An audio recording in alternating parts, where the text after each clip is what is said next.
Ini mungkin mohon dibantu bagaimana caranya supaya kita beri pemahaman ke anak-anak kita ini jangan sampai kontaminasi narkoba.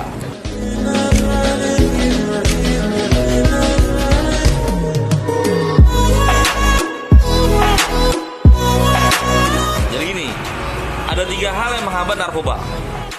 Yang pertama adalah jalur masuk